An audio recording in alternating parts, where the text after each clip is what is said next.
සංගීත සීසන් 2 ටෙලිනාට්‍ය අසේනි පැහැර ගැනීමෙන් පසුව කතාවේ ගමන් මඟ ඉතාම උණුසුම් අතකට හැරෙන බව පෙනෙන්නට තිබෙනවා. ඇත්තටම මහීව අත්අඩංගුවට පත්වීම එයින් එක් අවස්ථාවක් විදියට අපිට විග්‍රහ කරන්න පුළුවන්.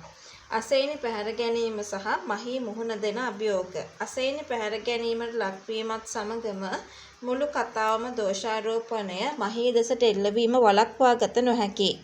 අසේල ඇතුළු පිරිසගේ සැකය දිනෙන් දින වැඩි වෙනවා. අසේ නිසා මහී අතර තිබුණු සම්බන්ධය සහ ඒ වෙනුවෙන් ඔවුන් කටයුතු කළ ආකාරය පිළිබඳ පවතින පසුබිම හේතුවෙන්. විශේෂයෙන්ම අසේනි පැහැර ගැනීමට ලක් වූ අවස්ථාවේ ඇය මහීට දුරකථන ඇමතුමක් ලබා දීම මහීව සැක කිරීමට ප්‍රබල සාක්ෂියක් ලෙස අසේල දකිනු ඇත.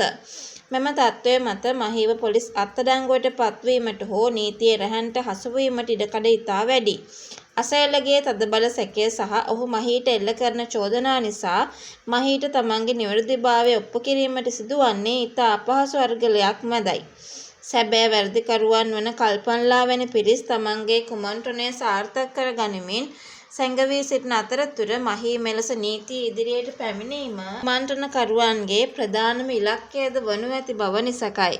ඉතින් ඇත්තටම මහී අත්අඩංගුවට පත්වීමත් සමග අසේනිව බේරා ගැනීමට සිටින මහීට ලොකු කුතුහලයක් ලොකු කරදරයක් සිදු වුණත් මහීගේ මිතුරන් ඉන්න නිසා ඒක ඒ තරම්ම ලේසියෙන් කරන්න නොහැකි වෙන විදිය ගැන තමයි අපිට අද වීඩියෝ එක තුලින් ඔයත් එක්ක කතා කරන්න සෑහෙන අවස්ථාවක් තියෙන්නේ.